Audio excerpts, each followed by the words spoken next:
கர்த்தருடைய பரிசுத்த நாமத்துக்கு மகிமை உண்டாகட்டும்.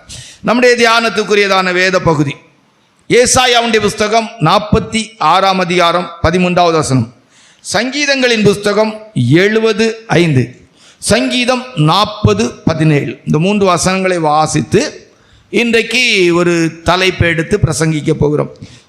ஏசாயா 46:13 வாசிங்க. என் நீதியை சமீபிக்க பண்ணுகிறேன், அது தூரமாய் இருப்பதில்லை. என் ரட்சிப்பு தாமதிப்பதில்லை. நான் சீயோனில் ரட்சிப்பையும் இஸ்ரவேலுக்கு என் மகிமையும் கட்டளையிடுவேன். சங்கீதம் 70:5. நானோ சிறுமையும் எளிமையுமானவன், தேவனே என்னிடத்தில் தீவிரமாய் வாரும். நீரே என் துணையும் என்னை விடுவிக்கிறவருமானவர், கர்த்தாவே தாமதியாதையும். சங்கீதம் 40:17. நான் சிறுமையும் எளிமையுமானவன், கர்த்தரோ என்மேல் நினைவாயிருக்கிறார். தேவரீர் என் துணையும் என்னை விடுவிக்கிறவருமாயிருக்கிறீர், என் தேவனே தாமதியாதையும். கர்த்தருடைய பரிசுத்த நாமத்துக்கு மகிமை உண்டாகட்டும். இந்த வேத பகுதியிலிருந்து இந்த வருஷம் நமக்கு தேவன் செய்ய வேண்டிய காரியங்கள் தாமதித்ததற்கு காரணம் என்ன அப்படின்னு இருக்கும். தாமதம் ஏன்? தலைப்பு தாமதம் ஏன்.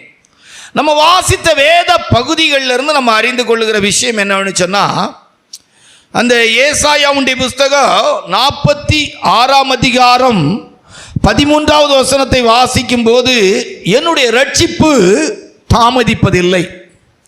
சங்கீதம் 70:5 வாசிக்கும் போது, ஆண்டவரே நான் சிறுமையும் எளிமையுமானவன், என்னை விடுவிப்பதிலே தாமதியாதையும் அப்படின்னு சொல்றார். சங்கீதம் 40:17 வாசிக்கும் போது, சங்கீதம் 40:17 வாசிக்கும் போது, வாசிங்கள் அந்த வசனத்தை. நான் சிறுமையும் எளிமையுமானவன், கர்த்தரோ என்மேல் நினைவாயிருக்கிறார். தேவரீர் என் துணையும் என்னை விடுவிக்கிறவருமாயிருக்கிறீர். தேவரீர் என் துணையும் என்னை விடுவிக்கிறவருமாயிருக்கிறீர், என் தேவனே தாமதியாயும். இப்போ தேவன் சொல்றாரு, நான் தாமதிக்க மாட்டேன், என் ரட்சிப்பு தாமதிப்பதில்லை. சங்கீதக்காரனும் தேவனிடத்தில் விண்ணப்பம் சொல்ற, ஆண்டவரே என்னுடைய வாழ்க்கையின் வேதனைகள், என்னுடைய வாழ்க்கையின் பிரச்சனைகள், என்னுடைய வாழ்க்கையின் கஷ்டமான சூழ்நிலைகளிலே நீர் தாமதியாதே. சின்னவன் 1000 சிறியவன் பலத்த ஜாதியுமாவான், கர்த்தராகிய நான் அதை ஏற்ற காலத்திலே தீவிரமாய் நடப்பிப்பேன் என்று எழுதப்பட்டிருக்கிறது. இன்றைக்கும் இந்த காலை ஆராதனைக்கு வந்திருக்கிற சகோதரனே சகோதரியே, அருமை தேவனுடைய பிள்ளையே, உன்னுடைய தனிப்பட்ட வாழ்க்கையிலே, உன்னுடைய சொந்த குடும்பத்திலேயோ இந்த 12 மாத காலங்கள் ஒருவேளை கர்த்தர் உனக்கு சொன்ன வாக்குத்தத்தம் தாமதமாய் இருக்குமானால், கர்த்தருடைய வாழ்க்கையின் பிரச்சனை நேரத்தில், வேதனை நேரத்தில், துக்க நேரத்தில், உன்னுடைய நெருக்கமான சூழ்நிலை மத்தியில், உனக்கு எதிர்வினையான எல்லா சூழ்நிலை மத்தியிலும் கர்த்தர் உன்னை விடுவிக்காமல் தாமதித்திருப்பாரானால், அதற்கு ஒருவேளை வேதத்திலிருந்து சில காரணங்களை எடுத்து காட்டுகிறோம். அந்த காரணங்கள் இருக்குமானால், இந்த பழைய வருடத்திலே உன்னுடைய வாழ்க்கையிலே தேவன் உனக்குள்ளும் உன்னுடைய குடும்பத்துக்குள்ளும் நம்முடைய சபைக்குள்ளும் தேவன் தம்முடைய கிரியைகளை, ரட்சிப்பை, தம்முடைய வேலையை செய்வதற்கு தாமதப்பட்டதற்கு காரணம் என்ன என்பதை அறிந்து புதிய வருஷத்துக்குள்ளே பிரவேசிக்க கர்த்தர் நமக்கு உதவி செய்வாராக. தாமதம் ஏன்? தலைப்பு என்னது? தாமதம் ஏன். நம்ம எப்பவுமே உங்களுக்கு சொல்லும்போது சொல்லுவோம், உலக பிரகாரமான ஆசீர்வாதம் எல்லாம் உண்டானா உண்டு. நம்மளை விட இந்த உலகத்தில் இருக்கிறவங்க அறிவாளியாக இருப்பாங்க, உலகத்தில் இருக்கிற பிள்ளைகள் அறிவாளியாக இருப்பாங்க, சம்பாதிக்கிறவங்க ரொம்ப பெரிய ஞானமானா சம்பாதிப்பாங்க. அதல்ல, நம்ம தேவனோடு தேவனுக்குள் வாழ வேண்டியவர்கள். அல்லேலூயா. அவ்வளோதான் எனக்கு தெரிஞ்ச விஷயத்தில் உங்களுக்கு சொல்கிறேன். சமயத்தை அதிகமாக எடுக்காமல் சுருக்கமாக பிரசங்கத்துக்கு நேராக போகும். முதலாவது, யோனாவுடைய புஸ்தகத்தில் யோனாவை எடுத்துக்கணும். யோனா 1ஆம் அதிகாரம் 12 15 வரைக்கும் தியான பகுதி. யோனாவுடைய புஸ்தகம் 1ஆம் அதிகாரம் 12 15 வரைக்கும் வாசிங்க. அதற்கு அவன், நீங்கள் என்னை எடுத்து சமுத்திரத்திலே போட்டு விடுங்கள், அப்பொழுது சமுத்திரம் உங்களுக்கு அமர்ந்திருக்கும். என் நிமித்தம் இந்த பெரிய கொந்தளிப்பு உங்கள் மேல் வந்ததென்பதை நான் அறிவேன் என்றான். அந்த மனுஷர் கரை சேரும்படி வேகமாய் தண்டு வலித்தார்கள். ஆனாலும் சமுத்திரம் வெகு மும்முரமாய் கொந்தளித்துக் கொண்டே இருந்தபடியால் அவர்களால் கூடாமற் போயிற்று. அப்பொழுது அவர்கள் கர்த்தரை நோக்கி கூப்பிட்டு, ஆ கர்த்தாவே, இந்த மனுஷனுடைய ஜீவன் நிமித்தம் எங்களை அழித்து போடாதேயும், குற்றமில்லாத இரத்தப்பழியை எங்கள் மேல் சுமத்தாதேயும். தேவரீர் கர்த்தர் உமக்கு சித்தமாயிருக்கிறபடி செய்கிறீர் என்று சொல்லி யோனாவை எடுத்து சமுத்திரத்திலே போட்டு விட்டார்கள். சமுத்திரம் தன் மும்முரத்தை விட்டு அமர்ந்தது. கர்த்தருடைய பரிசுத்த நாமத்துக்கு மகிமை உண்டாகட்டும். முதல் தியான குறிப்புக்கு நாம் எடுத்துக்கொண்டது வாழ்க்கை ஃபுல்லாக எடுக்கலாம். நம்ம போகிற அடுத்த வருஷத்துக்கு கூட இதை எடுத்துக்கொள்ளலாம். எப்பவுமே வேத பகுதிங்கிறது வந்து ஒரு குறிக்கப்பட்ட காலத்தில் குறிக்கப்பட்ட நாளுக்கு மட்டும் இல்லை, அது எல்லா காலத்திலும் கர்த்தருடைய பிள்ளைகள் விசுவாசிக்கிறவர்களுக்கு அது பொருந்தும், விசுவாசிக்காதவர்களுக்கு நியாய தீர்ப்புக்கு ஏதுவாக அது அவளுடைய வாழ்க்கைக்கு பொருந்தும். கர்த்தருடைய பரிசுத்த நாமத்துக்கு மகிமை உண்டாட்டும். அதே போல் நீங்கள் பிரசங்கத்தை கேட்கும்போது, வேதத்தை வாசிக்கும் போது, நீங்கள் வாசிக்கிறதுலேருந்து நீங்கள் என்ன சொல்லலாம், கேட்குறது வரைக்கும் நீங்கள் பார்த்தீங்கன்னா எல்லாம் உங்களுக்கு உகந்ததாக இருக்கும் அப்படியெல்லாம் நம்ம சொல்ல முடியாது. பார்த்தீங்கன்னா இந்த வேத புஸ்தகத்தில் வாசி வரும்போது சில நேரம் நான் சில அதிகாரங்களை வாசிக்கும்போது ஒரு அதிகாரத்தில் ஒரு 15, 16, 17, 18, 20 வசனங்கள் இருந்தால் அந்த 20 வசனத்தில் 18 வசனம் நமக்கு பிரயோஜனமா அல்லது அதில் தியானிக்கிறதுக்கு எதுவுமே இருக்காது. அதில் தியானிக்கிறதுக்கு எந்த வார்த்தையுமே இருக்காது. ஒரே ஒரு வசனம் மட்டும் இல்லை, தீர்க்க தரிசனம் போல அல்லது அதற்கு தேவையான ஒரு வசனம் இடையில வரும். நீங்கள் வேத புஸ்தகத்தை நீ வாசித்து பார்த்தீங்கன்னா ரொம்ப ஆச்சரியமாக இருக்கும். அதாவது அப்படியே ஒரு அதிகாரம் ஏதாவது ஒரு விதத்தில் அல்லது அந்த ஜனங்களை குறித்து பேசிட்டு வருவாங்க, எழுதப்பட்டிருக்கோம், அதுக்கும் நமக்கு சம்பந்தமே இருக்காது. ஆனால் ஒரு வசனம் ஒரு தீர்க்க தரிசனமாகவோ அல்லது நம்முடைய வாழ்க்கைக்குரியதாக இருக்கும். இதே போல பரிசுத்த வேதாகமே அப்படி இருக்கும்னா மனத்தாழ்மையாக சொல்கிறேன், எங்களுடைய பிரசங்கமும் அப்படி இருக்க வாய்ப்பு இருக்குது. ஆகையினால இன்றைக்கும் இந்த பிரசங்கத்தில் உங்களுக்கு தேவையானதை மட்டும் எடுத்துக்கொள்ளுங்க. அல்லேலூயா. அந்த நாட்களில் வேத புஸ்தகத்தை வாசித்துட்டு வரும்போது சில நேரங்கள் வாசிக்கும் போது இந்த வசனங்கள் இந்த வார்த்தைக்கு எனக்கு சம்பந்தம் இல்லைன்னு சொல்லி வாசித்துட்டு வருவேன். ஆனால் அந்த ஒரு 15 வசனத்துக்குள்ள ஒரு வசனம் எனக்கு உரியதாக இருக்கும். அல்லது அந்த ஒரு புஸ்தகத்திலே கூட, இப்போ உபதியா அப்படின்னா அந்த ஒரு அதிகாரத்துக்குள்ள ஏதோ ஒரு வார்த்தை கூட இருக்கலாம். அல்லேலூயா. இப்போ சகரியாவுடைய புஸ்தகத்தை எடுத்து பார்த்தா எனக்கு தெரிஞ்சதில் 14 அதிகாரம் இருக்கு. அந்த 14 அதிகாரத்தில் அவ்வளோ எனக்கு தேவையில்லை. அதில் ரொம்ப முக்கியமான ஒரு வார்த்தையை எடுத்து பார்த்தா 13ஆம் அதிகாரத்தில் 1வது வசனத்தை எடுத்தா ரொம்ப நல்லா இருக்கு. வாசிங்க. அந்நாளிலே பாவத்தையும் அழுக்கையும் நீக்க தாவீதின் குடும்பத்தாருக்கும் எருசலேம் குடிகளுக்கும் திறக்கப்பட்ட ஒரு ஊற்று உண்டாயிருக்கும். கர்த்தருடைய பரிசுத்த நாமத்தை பாருங்க. அந்த அதிகாரத்தில் அந்த புஸ்தகத்தில் நிறைய எழுதியிருக்கு. ஆனால் அந்த 13ஆம் அதிகாரம் 1வது வசனத்தில் எடுத்து பார்த்தா ரொம்ப நல்ல ஒரு வார்த்தையா இருக்கு. அதே போல அந்த 14ஆம் அதிகாரத்திலே வாசித்து பார்த்தீங்கன்னா ஒரு சில வசனங்கள் இருக்கு கடைசி பகுதியில். கர்த்தருடைய பரிசுத்த நாமத்தை மகிமை உண்டாட்டும். இது உங்களுக்கு புரிஞ்சிருக்கும். அதனால நீங்க என்ன செய்யணும்னா, உங்களுக்கு கேட்குற பிரசங்கத்தில் உங்களுக்கு தேவையானது மட்டும்தான் என்ன செய்யணும், எடுக்கணும். அப்போ முதல் குறிப்பில் யோனாவை எடுக்கணும். இப்போ சமுத்திரம் கொந்தளிப்பு, சமுத்திரம் உம்முன்னு ஏறி நீக்கி, ஏன் இந்த கப்பல் பயணிக்க முடியாத அளவுக்கு கப்பல்ல இருக்கிற தளவாடங்கள் எல்லாம் எடுத்து, கப்பல்ல இருக்கிற பொருட்கள் எல்லாம் எடுத்து கடல்ல போட வேண்டிய சூழ்நிலை ஏற்பட்டு விட்டது. ஆனாலும் சமுத்திரம் என்ன செய்யல, அமைதிப்படவில்லை. சமுத்திரத்தில் அமைதி உண்டாகவில்லை, கொந்தளிப்பாய் காணப்படுகிறது. அந்த வசனத்தை வாசிங்க மறுபடியும், 12வது வசனத்தை வாசிங்க. அதற்கு அவன், நீங்கள் என்னை எடுத்து சமுத்திரத்திலே போட்டு விடுங்கள், அப்பொழுது சமுத்திரம் உங்களுக்கு அமர்ந்திருக்கும், என் நிமித்தம் இந்த பெரிய கொந்தளிப்பு உங்கள் மேல் வந்ததென்பதை நான் அறிவேன் என்றான். அந்த மனுஷர் கரை சேரும்படி வேகமாய் தண்டு வலித்தார்கள். ஆனாலும் சமுத்திரம் வெகு மும்முரமாய் கொந்தளித்துக் கொண்டே. அதாவது கொந்தளிப்புக்கு தப்பி கரை சேர்ந்திட விட வேண்டும், எப்படி ஆயிலும் யோனாவை பாதுகாத்து விட வேண்டும் என்கிற விதத்திலே இவர்கள் பிரயாசப்பட்டார்கள். இவளுடைய எல்லா பிரயாசமும் அன்றைக்கு சமுத்திரத்திலே கொந்தளிப்பை அதிகரிக்க செய்தது. இந்த வருஷம் முழுவதும் உங்க வாழ்க்கைக்குள்ள, உங்க குடும்பத்துக்குள்ள ஒரு பெரிய கொந்தளிப்பு, ஒரு வேதனையின் அனுபவம், ஒரு பயமான ஒரு சூழ்நிலை இருந்திருக்குமானால், கர்த்தர் உங்களை ரட்சிக்க முடியாத நிலவரம் இருந்திருக்குமானால், அதற்கு ஒரு ரீசன், யோனாவோடு நீங்கள் வாழ்ந்திருக்கிறீர்கள். ஷார்ட்டா சொன்னா, யோனாவோடு வாழ்கிற ஜனத்துக்கு குடும்பத்தில் கொந்தளிப்பு தீராது, கர்த்தருடைய ரட்சிப்பு உண்டாகாது. தேவன் ரட்சிப்பை தருவதற்கு தாமதிப்பதில்லை. இங்கே சமுத்திரம் மும்முரமாய் கொந்தளிப்பும் சூறாவளி காற்றும் மிக வேதனைக்குரிய இடத்துல பயணத்தை தடுத்து கொண்டிருக்கிறதுக்கு காரணம் என்னன்னா, ஆண்டவர் அந்த சமுத்திரத்தின் மும்முரத்தை அடக்க முடியாததுக்கு காரணம் என்னன்னா, யோனா உள்ளே இருக்கிறான். அல்லேலூயா. அந்த 15வது வசனத்தை வாசித்து பாருங்க. யோனாவை எடுத்து சமுத்திரத்திலே போட்டு விட்டார்கள். யோனாவை எடுத்து சமுத்திரத்திலே போட்டார்கள். சமுத்திரம் தன் மும்முரத்தை விட்டு அமர்ந்தது. சமுத்திரம் தன் மும்முரத்தை விட்டு. இப்போ ஒரு குடும்பத்தில் இந்த வருஷம் இல்லை, வாழ்க்கையிலே எடுக்கலாம். அண்ணன் வந்து வருஷத்துக்குன்னு எடுத்தா 12 மாத காலம் முடிவு நேரத்தில் கூட என் வாழ்க்கையில் என் குடும்பத்தில் நிம்மதி இல்லாமல் நான் வாழ்ந்திருக்கிறேன், சமாதானம் இல்லாமல் வாழ்ந்திருக்கிறேன். பயங்கரமான கொந்தளிப்பு, சூறாவளி காற்றின் அனுபவம் இருந்திருக்குன்னா யாரை தூக்கி கடலில் போடணும்? யோனாவை தூக்கி கடலில் போட வேண்டும்.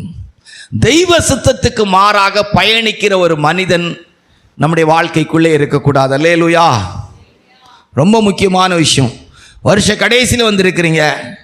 இறையாதே அமைதலாயிரு என்று காற்றையும் கடலை அமைதிப்படுத்துகிற தெய்வம் தாமதியாமல் புதிய வருஷத்திலே நமக்காய் ஆசீர்வாதமான சுமூகமான சூழ்நிலை, அந்த 15வது வசனத்தை வாக்குத்தத்தமாக எடுத்து உங்களுடைய வாழ்க்கையில் வாஞ்சியுங்கள். சமுத்திரம் தன் மும்முரத்தை விட்டு அமர்ந்தது. சமுத்திரம் தன் மும்முரத்தை விட்டு அமர்ந்தது. உங்ககிட்ட யாராவது வந்து வாழ்க்கையில் எனக்கு கஷ்டம், பிரச்சனை, போராட்டம், ஐயோ நான் கோயிலுக்கு போனாலும் பிரயோஜனம் இல்லை, பெந்தகோஸ்தே கோயிலுக்கு போயும் பிரயோஜனம் இல்லைன்னா உங்க வாழ்க்கைக்குள்ள யோனா இருக்கானா நீ கேளு. யோனாவை எடுத்து போட்டுட்டா நிம்மதி தானா என்ன செய்யும்? வந்துடும். மனுஷனுக்கு செம்மையாய் தோன்றுகிற வழி உண்டு, முடிவு மரணம். யோனா இருக்கிற கப்பல் சமுத்திரத்தில் சும்மா போக முடியாது. தெய்வ சித்தத்துக்கு மாறான அனுபவங்கள் நம்ம வாழ்க்கைக்குள்ளே இருக்கக்கூடாது. யோனா நல்லவனா கெட்டவனாங்கிறத விட யோனா பயணிக்கக்கூடாத கப்பலில் பயணித்தான். அல்லேலூயா. தெய்வ சித்தத்துக்கு மாறான அனுபவங்கள் நம்ம வாழ்க்கைக்குள்ளே வந்துட்டுன்னா யாராக இருந்தாலும் தெய்வ பிள்ளைகள், உலக மனுஷனுக்கு அல்ல. அன்றைக்கு அந்த சமுத்திரத்தில் வேற நிறைய கப்பல் நல்ல முறைக்கு போயிருக்கும். ஆனால் யோனாவை கூட்டிட்டு போகிற கப்பல் தான் பிரச்சனைக்குரிய இடத்துல இருந்துச்சு. அல்லேலூயா.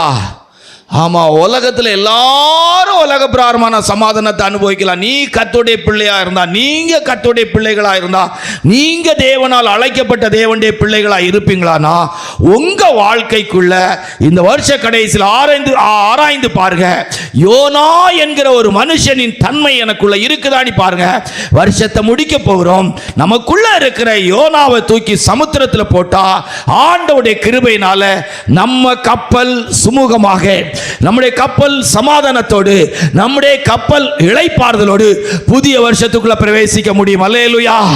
எப்பவுமே தனிப்பட்ட வாழ்க்கையில குடும்பத்தில் பிரச்சனை வரும்போது, வேதனை வரும்போது, துக்கம் வரும்போது, கலக்கம் வரும்போது, தேவையில்லாத விதத்தில் சமுத்திரம் கொந்தளிக்கிற அனுபவம் வரும்போது நீ யாராயிருந்தாலும், நீங்க யாராயிருந்தாலும் யோனாவை தூக்கி கடல்ல போட்டு. அல்லேலூயா. சமுத்திரம் அமைதியாகிவிடும். சமுத்திரம் பயணம் ரொம்ப இனிமையாயிரும். அல்லேலூயா. நம்ம சப்ஜெக்டில் ஒரு சப்ஜெக்ட் உண்டு, பயணங்கள் இனிமையாய் அமைய. அப்போ முதல் குறிப்பில் தாமதம் ஏன் என்று சொன்னால் யோனா கப்பலுக்குள்ளே இருக்கிறான். அல்லேலூயா. ரைட். அப்போ வாழ்க்கையில் ஏன் சமாதானம் இல்லை, சந்தோஷம் இல்லை, இளைப்பாறுதல் இல்லை? நான் பெந்தகோஸ்தே கோயிலுக்கு போகிறேன், வெள்ளை துணி கட்டுகிறேன், நான் விசுவாசியாக்க, நான் ஊழியக்காரளாக்கும், நான் அப்படி ஆக்க, இப்படி, இதெல்லாம் வேலைக்கு ஆகாத விஷயம். வாழ்க்கைக்குள்ளே இருக்கிற யோனாவை எடுத்து அப்படியே தூக்கி லபாக்குனி தூக்கி பொத்துனி சமுத்திரத்தில் போட்டுங்க. எப்படி போடணும்? டொப்புனி தூக்கி போட்டுடணும். சரியா? அதுக்கு யோசிக்கவே கூடாது. கஷ்டப்பட்டு எப்படியாயிலும் யோனாவை காப்பாத்திரலான்னு நினைச்சா கப்பல் கரை சேராது. அல்லேலூயா.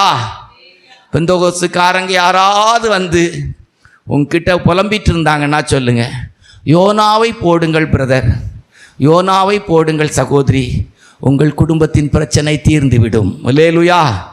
தேவனால் ரட்சிப்பு உண்டாகிவிடும். 2 தாமதமே அப்படின்னா 2 ராஜாக்களின் புஸ்தகத்தை வாசிக்கும் போது, 2 ராஜாக்களின் புஸ்தகம் 5ஆம் அதிகாரம், 2 ராஜாக்கள் 5ஆம் அதிகாரத்தில் 9 - 12 வாசிங்க.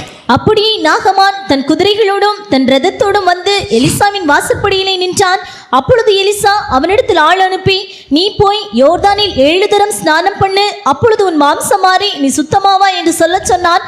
அதற்கு நாகமான் கடுங்கோபம் கொண்டு புறப்பட்டு போய் அவன் வெளியே வந்து நின்று தன் தேவனாகிய கர்த்தருடைய நாமத்தை தொழுது தன் கையினால் அந்த இடத்தை தடவி இவ்விதமாய் குஷ்டரோகத்தை நீக்கிவிடுவான் என்று எனக்குள் நினைத்திருந்தேன். கர்த்தருடைய பரிசுத்த நாமத்துக்கு மகிமை உண்டாகட்டும். தாமதமே, இந்த வருஷம் தெய்வீக சுகத்தை நீங்கள் அனுபவிக்க முடியாமல் இருப்பீர்களானால், ஒரு எடுத்துக்கொள்ளப்படுகிற சபை, அதாவது ஒரு கிறிஸ்தவ பெந்தகோஸ்த சபை அல்லது கிறிஸ்தவ சபை அப்படின்னு சொல்லக்கூடிய ஏசப்பாவை ஆராதிக்கிற சபைங்கிறதுல உண்மையா ஏசப்பா இருக்கிறார்னா மனத்தாழ்மையா சொல்லி நாளைக்கு நம்ம சபையில் இல்லாட்டாலும் நம்ம சபையில் ஏசப்பா இல்லைன்னு தான் அர்த்தம். தெய்வீக சுகம் என்கிற ஒரு அனுபவம் இருக்கும். அல்லேலூயா. அதாவது மருந்தெடுக்காம சுகமாகிற ஒரு கூட்டம் இருக்கிற சபை தான் சபை. அல்லேலூயா. ஆமாம், அது ரொம்ப முக்கியம். அது ஊழியக்காரங்களோ விசுவாசிகளோ யாரானாலும் சரி, கண்டிப்பா அந்த அனுபவம் இருக்கணும். அல்லேலூயா. ஆண்டவர் பூமியில நடந்து திரிஞ்சதே வியாதியஸ்தர்களை சுகமாக்குறதுக்கு. இப்போ ஆவிக்குரிய சபையில பெந்தகோஸ்த சபை ஆவியானவர் இருக்கிறார், கர்த்தர் நம்முடைய மத்தியில இருக்கிறார், இறங்கி கொண்டிருக்கிறார், இது அற்புதத்தை செய்கிறாருங்க. ஊழியக்காரங்க விசுவாசிகள் மத்தியில தெய்வீக சுகம் இருக்கான்னு தெரியாது. இங்கே நாகமானின் சுகமாகுதலுக்கு ஒரு குறிக்கப்பட்ட டைமிங், அவன் சரியாயிட்டான், ஆனா அங்க குறிக்கப்பட்ட டைமிங் தாமதம் ஆயிட்டு இருக்கு. இது நம்முடைய வாழ்க்கையில் இருக்கக்கூடிய அனுபவம். இன்றைக்கு ஊழியக்காரர்களை கர்த்தர் சுகமாக்க முடியவில்லை, விசுவாசிகளை சுகமாக்க முடியல. எல்லாம் ஏசப்பா சுகமானார், சுகமாக்குறாருங்கிறாங்க. எல்லா சபைகள்லையும் எடுத்து பார்த்தா இது செய்கிறாங்க. இப்போ நம்ம சபைகள் எல்லாம் எடுத்து பார்த்தா ஏறக்குறைய எல்லாரும் ஒரு 2-3 விசுவாசிகளை தவிர இந்த வாரம் கணக்கு பார்த்து எல்லாருமே 2 சபை ஐக்கியத்தோடு தான் இருக்கிறாங்க.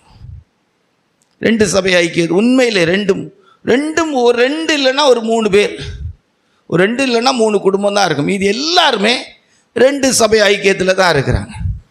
ஆண்டவர் சொன்னார் அதை குறித்து ஒன்றுமே பேசாது. இப்போ கூட நானாக தான் இந்த கருத்தை சொல்கிறேன், பேசாத விட்டு அது போக்கில் அது இஷ்டத்து போட்டு போகிற பரலோகத்துக்குரிய கூட்டம் பரலோகத்துக்கு வரும், நரகத்துக்கு போட்ட கூட்டத்தை நீ தடுக்காது. அது போக்கில் போகட்டு, போகிற விதத்தில் எங்கே போகுதோ போகுது.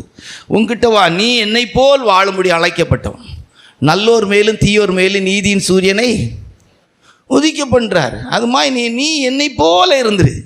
இதை இப்போ நான் இது பேசுறது கூட ஆண்டவர் எனக்கு நீ இதை பேசலாம் அப்படி இல்லை, நானாக தான் என்னுடைய கருத்தை சொல்லுவேன். இது என்னுடைய சொந்த கருத்து. அல்லேலூயா. இப்போ எங்க தாமதம் அப்படின்னா இங்கே தான் தாமதம்.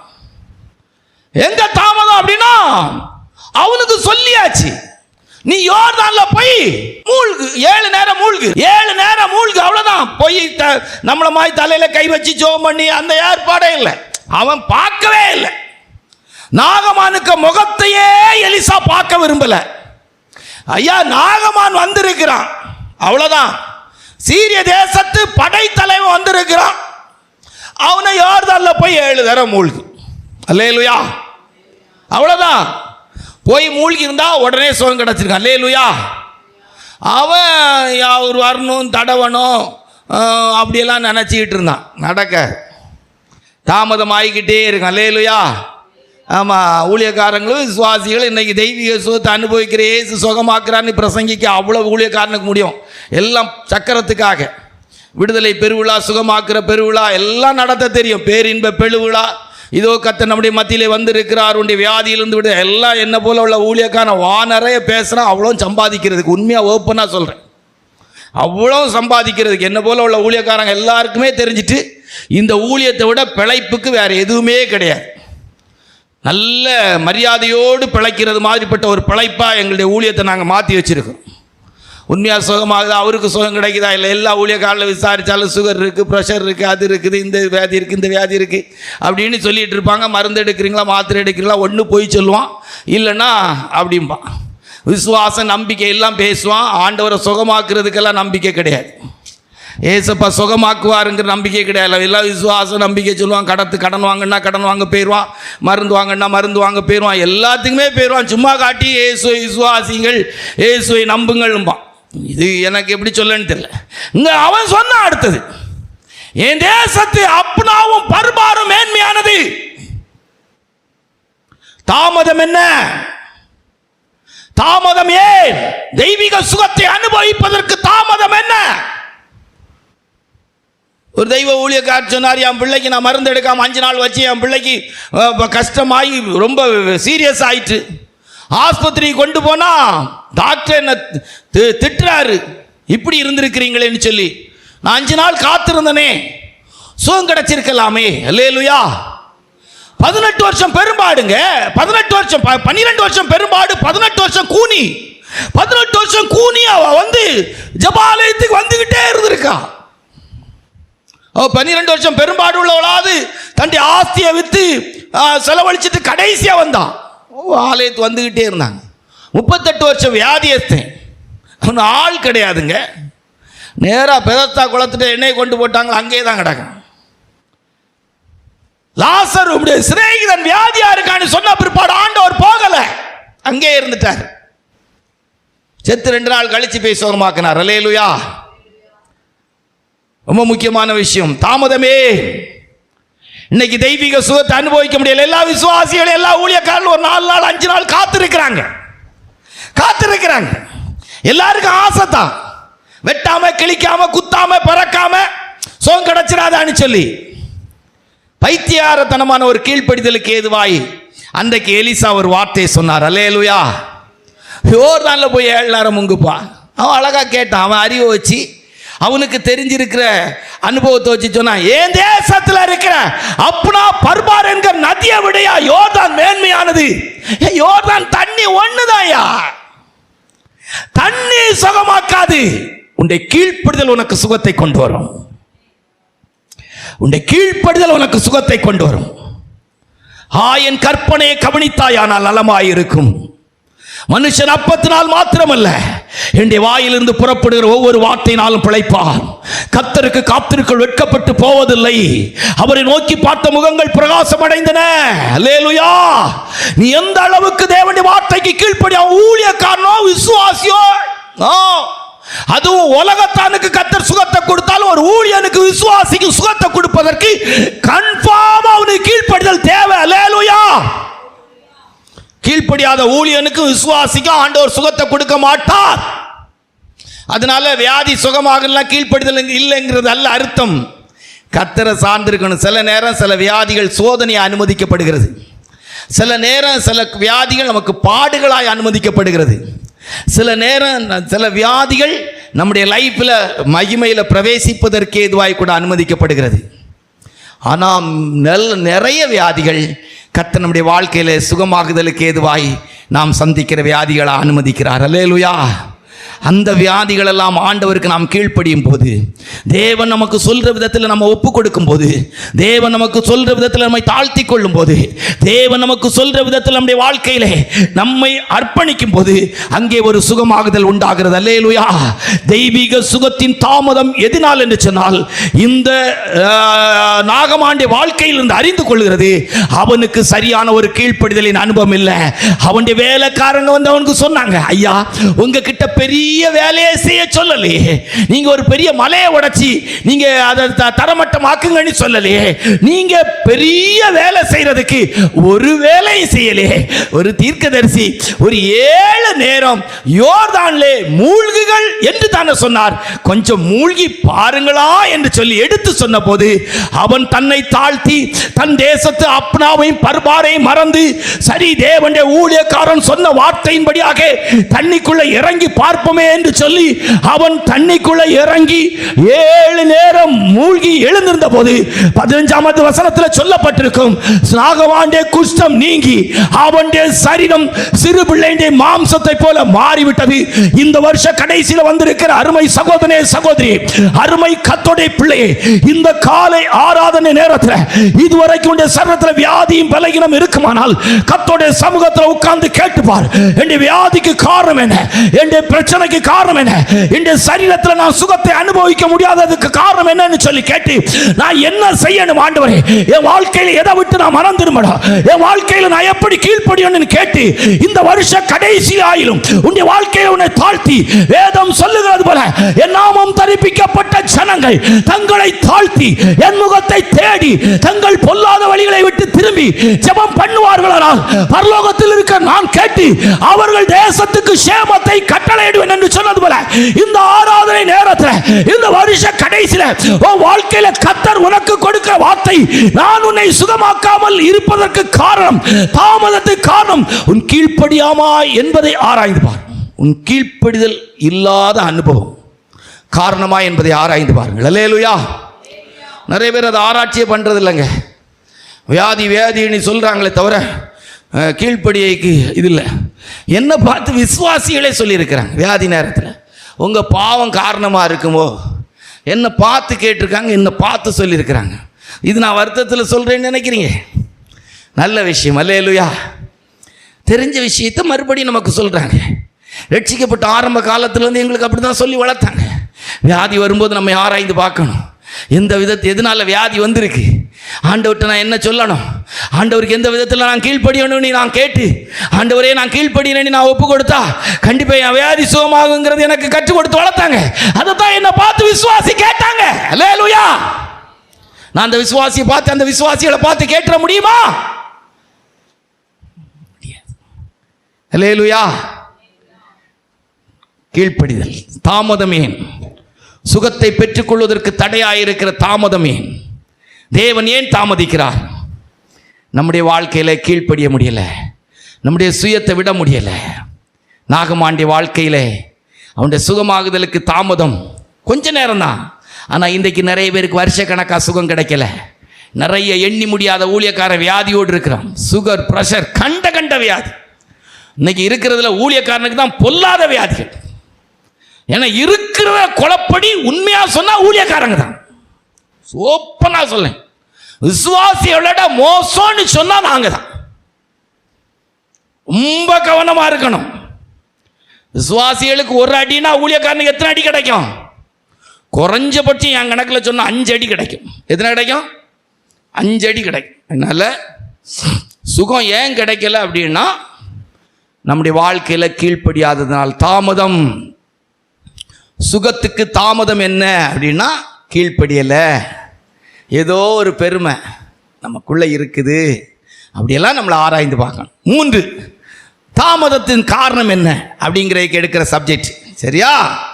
வாசிங்க பார்ப்போம். யோசுவாவுடைய புஸ்தகம் 7ஆம் அதிகாரம் 1, 5, 6 வாசித்துட்டு அதே அதிகாரம் 19 22 வரைக்கும் வாசி. யோசுவா 7ஆம் அதிகாரம் 1, 5, 6 வாசியா. இஸ்ரவேல் புத்திரர் சாபத்தீடானதரை துரோகம் பண்ணினார்கள். எப்படியெனில் யூதா கோத்திரத்து சேராகுடைய குமாரனாகிய சப்தியின் மகன் கர்மிக்கு பிறந்த ஆகான் என்பவன் சாபத்தீடானதிலே சிலதை எடுத்துக்கொண்டான். ஆகையால் இஸ்ரவேல் புத்திரர் மேல் கர்த்தருடைய கோபம் உண்டது. 7ஆம் அதிகாரம் 5வது வசனத்தை வாசியா. ஆயீயின் மனுஷர் அவர்களில் ஏறக்குறைய 36 பேரை வெட்டி போட்டார்கள். கர்த்தருடைய பரிசுத்த நாமத்துக்கு மகிமை உண்டாகட்டும். எரிகோவில் ஒரு பெரிய வெற்றி.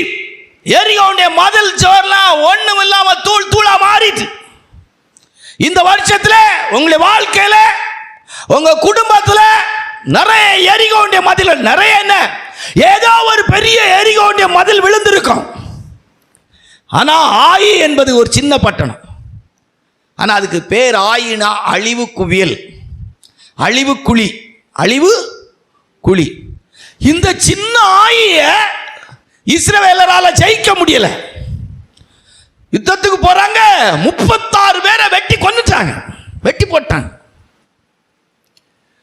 யோசுவாவும் அவனோடு இருந்த சிலரும் போய் 6வது வசனத்தில் வாசித்து பார்த்தீங்கன்னா ஆண்டோடைய பெட்டிக்கு முன்னால முகங்குப்புற துணியெல்லாம் கிழிச்சிட்டு மேல புழுதியை வாரி போட்டுட்டு படுத்து கிடக்கிறாங்க. வாசிங்க. அப்பொழுது யோசுவா தன் வஸ்திரங்களை கிழித்துக் கொண்டு அவனும் இஸ்ரவேலின் மூப்பரும் சாயங்காலம் மட்டும் கர்த்தரின் பெட்டிக்கு முன்பாக தரையிலே முகங்குப்புற விழுந்து, ஆமா தரையில முகங்குப்புற விழுந்து தலைகளின் மேல் புழுதியை போட்டுக்கொண்டு கிடந்தார்கள். ஆமா, படுத்து கிடக்கிறாங்க. ஐயா,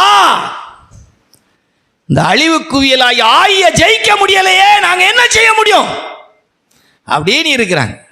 ஆண்டவர் உங்கள்கிட்ட சொன்னாரு, இந்த யுத்தத்தில் உங்களுக்கு ஜெயம் கிடைக்காத காரணம் சாபத்தீட்டானது உன் வீட்டுக்குள்ள என்ன செய்து, உன் தேசத்தில் உன் ஜனத்துக்குள்ள என்ன செய்து இருக்குது. இப்போ சீட்டு போட்டாச்சு.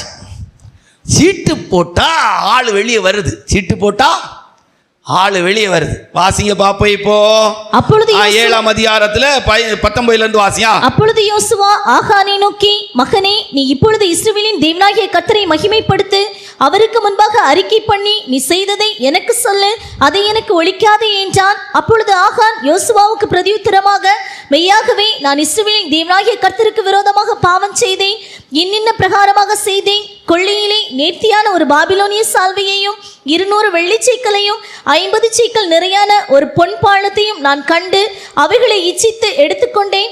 இதோ அவைகள் என் கூடாரத்தின் மத்தியில் பூமிக்குள் புதைந்திருக்கிறது. கர்த்தருடைய பரிசுத்த நாமத்தை மகிமைப்படாட்டும். தாமதமே இந்த வருஷத்துல சத்துருக்களுக்கு முன்பாக நாம் முறிந்தோடினது, சத்துருக்களை ஜெயிக்க முடியாதது, நமக்கு விரோதமான போராட்டங்கள்ல நம்ம தோல்வி அடைந்ததுக்கு இந்த வருஷத்துல இந்த வருஷத்தை முடிக்கும் போது வெற்றியா முடிக்க முடியவில்லையே என்று நினைச்சா இந்த ஆகாண்டிய பொருள் உள்ள இருக்கு. அல்லேலூயா.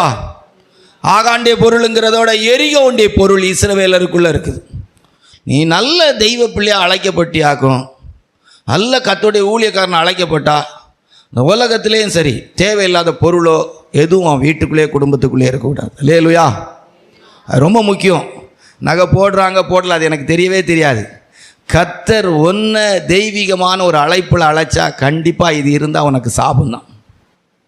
நீ யாராக கூட இருக்கலாம், உன் பணம் பொருள் ஒன்றும் அவன் கூட வராது, உன் நகை நட்டு சொத்து சுகம் ஒன்றுமே வராது. இந்த பூமியில் இருக்கிற உறவு நாங்களே அதனால தான் திருமணத்தில் சொல்லுவேன், வாழ்விலும் தாழ்விலும் இன்பத்திலும் துன்பத்திலும் சுகத்திலும் சுகவீனத்திலும் மரணம் நம்மை பிரிக்கும் வரைக்கும். அல்லேலூயா. அவ்வளோதான். எதுவும் கடைசி வரைக்கும் இருக்கும் அப்படியெல்லாம் என்ன செய்ய முடியாது, நினைக்கவே முடியாது. அல்லேலூயா. ஆமாம். அதனால் தேவனுடைய பிள்ளைகள் கவனிச்சுக்கிடணும், உங்களுடைய அழைப்பெல்லாம் கரெக்டாக சீர்தூக்கி பார்த்துடணும். இஸ்ரவேல் ஜனத்துக்கு ஆண்டவர் சொல்கிறார், ரொம்ப அழகாக இருக்கும். நிறைய ஊழியக்காரன் சொல்கிறான், அன்னைக்கு நகை நட்டு போடுற விஷயத்துக்காக எடுத்து பேசுகிறான். இஸ்ரவேல் ஜனங்கள் எகிப்திலிருந்து வரும்போது எகிப்தியர்கிட்ட கொள்ளையிட்டாங்கன்னு சொல்லி, அதுக்கு பிற்பாடு உள்ள வசனம்லாம் அவனுக்கு தெரியாது. பழைய ஏற்பாட்டிலேருந்து தசமபாகம் காணிக்கை பற்றி ஊழியக்காரன் பேசுகிறான். ஏன்னா அவனுக்கும் அவன் குடும்பத்துக்கும் கிடைக்கிறதுக்கும் அவனும் அவன் குடும்பமும் நகையை நட்டோடு வைரத்தோடு வாழ்கிறதுக்கு பேசிக்கிட்டு இருக்கிறான். ஆனால் அதே நேரத்தில் ஆண்டவராகிய தேவன் யாத்திரா 33ஆம் அதிகாரத்துக்கு முன்னாலே 25ஆம் அதிகாரத்திலே சொல்றாரு, ஆசரிப்பு கூடாரத்தில் நிறைய பொருட்களை செய்கிறதற்காக தங்கத்தை கொண்டு வாங்க அப்படின்னு சொல்ற அளவுக்கு வெள்ளி தங்கத்தெல்லாம் கர்த்தர் வாங்கிறார். வெள்ளி தங்க வெண்கலத்தெல்லாம் வாங்கிறார். வாங்கிட்டும் இந்த ஜனங்கள்கிட்ட இருக்கும் என்பதை அறிந்த தெய்வம், இருக்குங்கிறத அறிந்த தெய்வம் 33ஆம் அதிகாரத்தில் வரும்போது அவங்க கிட்ட அது இருக்கக்கூடாது, என்னி ஆசரிப்பு கூடாரத்து வேலைக்கு அது தேவைப்படாது என்பது அறிந்த போது தேவன் அவளை பார்த்து சொல்லாரு, நீங்க வணங்கா கழுத்துள்ள ஜனம் என்று சொன்ன போது அந்த ஜனங்கள் அந்த வார்த்தையை கேட்டு தங்களுக்கு உண்டானதை கலத்தி கொடுத்தாங்களா, அதை அங்கே தூக்கி எரிந்து போட்டார்கள் என்று எழுதப்பட்டிருக்கு. அல்லேலூயா. வேஸ்ட் பொருளா தூக்கி போட்டார்கள். அல்லேலூயா. காரணம், தேவன் தங்களோடு வரமாட்டேன் என்று சொன்ன வார்த்தையை நினைத்து. நீங்க வேணா வார்த்தை பாருங்க, யாத்திராங்க 33ஆம் அதிகாரத்தில் துக்கமான இந்த வார்த்தைகளை அவர்கள் கேட்ட போது வேதம் சொல்லுகிறது, அவர்கள் தங்கள் ஆபரணங்களை போட்டுக்கொள்ள மனதில்லாமல் கலட்டி கொடுத்தாலும். இன்னைக்கு தமிழ்நாட்டில் இருக்கிற 100க்கு 90 ஊழியக்காரன், இன்னும் சொல்ல போனா 95 வகையான கிறிஸ்தவ ஊழியக்காரன், ஃபாதரா இருக்கலாம், நாட்டையரா இருக்கலாம், என் போன்ற பாஸ்டர் லெவல்ல இருக்கலாம். ஆனா இன்றைக்கு இருக்கிற 90 ஊழியக்காரன் அவனும் அவன் குடும்பமும் நகை நட்டு ஆபரணத்தோடு வாழ்ந்து கொண்டிருக்கிறாங்க. ஆனா தசமபாகம் வேணும், காணிக்க வேணும், நீ பிரசங்கம் பண்ணுவான். சர்வ வல்லமுள்ள தேவனாகிய கர்த்தர் பழைய ஏற்பாட்டு காலத்தில் நகை நட்டு அணிகலங்கள் போடுறத வெறுத்து இருக்காது, அந்த ஆபரணங்கள் போடக்கூடாதுன்னு சொல்லி இருக்கிறத இப்படிப்பட்ட ஊழியக்காரை ஒருத்தன் கூட ஏற்றுக்கொள்ள. காரணம், அவனுக்கு தெரியும் அவன் பரலோகத்துக்கு போறவன் கிடையாது, பரலோகத்துக்கு போக முடியாதுங்க அவனுக்கு தெரியும். இந்த உலகத்தோடு வாழ்ந்து முடிக்கிறேன். இன்றைக்கும் ஆண்டோட சமூகத்துக்கு வந்திருக்கிற சகோதரனே சகோதரி, உன் தனிப்பட்ட வாழ்க்கையிலே உன் சொந்த குடும்பத்திலே தேவன் உனக்கு ஒரு வெற்றியை தரணுமானா, நீ சந்திக்கிற போராட்டங்கள்ல, நீ சந்திக்கிற சோதனையில, நீ சந்திக்கிற பிரச்சனையில கர்த்தர் உனக்காக யுத்தம் பண்ண வேண்டுமானால், சர்வ வல்லமுள்ள தேவன் உனக்கு ஜெயத்தை தருமானா, தேவன் உன்னை அழைத்திருந்தா, கர்த்தர் உன்னை வேறு பிரித்திருந்தா, கர்த்தருடைய ராஜ்யத்துக்கு என்று கர்த்தர் உன்னை தெரிந்தெடுத்திருந்தா, நிச்சயமா ஒரு ராஜ்யத்துக்குள்ள ஒரு கூடாரத்துக்குள்ள இருக்கக்கூடாதது இருக்கவே கூடாது. வாசிங்க யாத்திரா 33ஆம் அதிகாரம் எத்தனாவது வசனம்? 4. துக்கமான வார்த்தைகளை ஜனங்கள் கேட்டபோது ஒருவரும் தங்கள் ஆபரணங்களை போட்டுக்கொள்ளாமல் துக்கித்துக் கொண்டிருந்தார்கள். வாசிங்க. ஏனென்றால் நீங்கள் வணங்கா கழுத்துள்ள ஜனங்கள், நான் ஒரு நிமிஷத்தில் நல்லா கவனிச்சுக்கொள்ள, நான் ஒரு நிமிஷத்திலே உங்கள் நடுவில் எழும்பி உங்களை நிர்மூலம் பண்ணுவேன். பலத்த கையினாலும் ஓங்கிய புயத்தினாலும் மீட்ட ஜனத்தை பார்த்து சொல்றாரு, ஒரு நிமிஷத்துல உங்களை அழிச்சிருவேன். ஏனா வாசிங்க. ஆகையால் நீங்கள் போட்டிருக்கிற உங்கள் ஆபரணங்களை கலச்சி போடுங்கள், அப்பொழுது நான் உங்களுக்கு செய்ய வேண்டியதை அறிவேன். நான் உங்களுக்கு செய்ய வேண்டியதை அறிவேன். நான் உங்களுக்கு செய்ய வேண்டியதை அறிவேன் என்று இஸ்ரவேல் புத்திரருக்கு சொல் என்று கர்த்தர் மோசேயிடம் சொல்லி இருந்தார். வாசிங்க அடுத்த வசனம். ஆகையால் இஸ்ரவேல் புத்திரர் ஓரேப் மலை அருகே தங்கள் ஆபரணங்களை கலச்சி போட்டார்கள். ஆதியாகமம் 35ஆம் அதிகாரத்துல கர்வாலி மரத்துல புதைச்சி போட்டாங்க. இன்னைக்கு இருக்கிற ஊழியக்காரனுக்கெல்லாம் சேட்டலைட்ல அந்த இடம் மட்டும் தெரிஞ்சிட்டுனா எருசலேமுக்கு போறவன் ஜேசிபி வண்டி கொண்டு போய் தேடிட்டு வந்துருவான். இந்த ஓரே மலை பக்கத்துல 5 சென்ட் 10 சென்ட் இடம் வாங்கி அலசி ஆராய்ச்சி, ஏன்னா ஏறக்குறைய 5 லட்சம் புருஷர்கள், எப்படி பார்த்தாலும் 10 லட்சத்துக்கு மேல நகைப்பட்ட சகோதரிமார் இருந்திருப்பாங்க. தலைக்கு 1 பவுன் வச்சு பார்த்தாலும் 10 லட்சம் பவுன் ஆச்சு. பயலோ தேடி கண்டுபிடிச்சிருவாங்க. உங்களுக்கு யாருக்கும் விருப்பம் இருந்தா எருசலேமுக்கு டிக்கெட் போட்டு போய் தேடி கண்டுபிடிங்க. அந்த மண்ணெல்லாம் ஓரேப்பு மலை கிட்ட உங்களை கூட்டிட்டு போனாங்கன்னா கொஞ்சம் மண் எடுத்து அரிச்சு இந்த தங்கத்தை கண்டுபிடிங்க, கொண்டு வாங்க. உங்க குடும்பத்துக்கு பெரிய ஆசீர்வாதம் புதிய வருஷத்துல இருக்கு. வாசிங்க. அப்பொழுது அவர்கள் தங்கள் கையிலிருந்து எல்லா அந்நிய தெய்வங்களையும் தங்கள் காதணிகளையும் நல்லா கவனிச்சுடுங்க. தமிழ்நாட்டில் ஏமாத்தி பழக்கிற ஒரு கூட்டம் ஊழியக்காரன் பொழைப்புக்கு புறப்பட்டுட்டான். முந்திர வசனத்தை போடுங்க. தங்கள் கைகளில் இருந்த 6வது வசனம். ஆகையால் இஸ்ரவேல் புத்திரர் ஓரேப் மலை அருகே தங்கள் ஆபரணங்களை கலச்சி போட்டார்கள். தங்கள் ஆபரணங்களை கலச்சி கலச்சி கலச்சி. பழைய ஏற்பாட்டில் இருந்து ஊழியக்காரன் தசமபாகம் பேச வாரான், காணிக்க பேச வாரான், குடுங்கணி பேச வாரான். கலட்டி போட்டதை பேசுவானா? அவன் மனைவிட்ட சொல்லுவானா? அவன் பிள்ளை கிட்ட சொல்லுவானா? தசமபாகம் கொடுக்கணுமா, காணிக்க கொடுக்கணுமா, உற்சாக காணிக்க கொடுக்கணுமா, பொருத்தனை காணிக்க கொடுக்கணுமா? நகையை கலட்டி போட்டதை சொல்லுவான்? சொல்ல மாட்டான். வயிறு பட்னி கிடந்துரும்ல, நல்ல கார்ல போக முடியாது. இல்ல அநியாயம். கவனமா பைபிளை வாசிங்க. பரலோகத்துக்கு போற வழியை தேடிடுங்க. அல்லேலூயா. என் போன்ற ஊழியக்காரர் நிறைய பேர் போக மாட்டாங்கிறத அடிக்கடி உங்களுக்கு சொல்றோம். நல்ல வசனத்தை கேட்டு நல்ல திருந்தி வாழ்ந்துருங்க. அல்லேலூயா. நகை போடணும்னு விருப்பம் இருந்தால் 1 வாட்டெல்லாம் போட்டு போடாதுங்க, 2-3 வாட்டை போட்டு போடுங்க. மோதிரம் போடணும்னு இருந்தால் 1 விரல்லாம் போடாங்க, 10 விரல்ல 20 மோதிரம் போட பழகுங்க. அல்லேலூயா. ஆமாம், செயின் 1 செயின் எல்லாம் போடாங்க.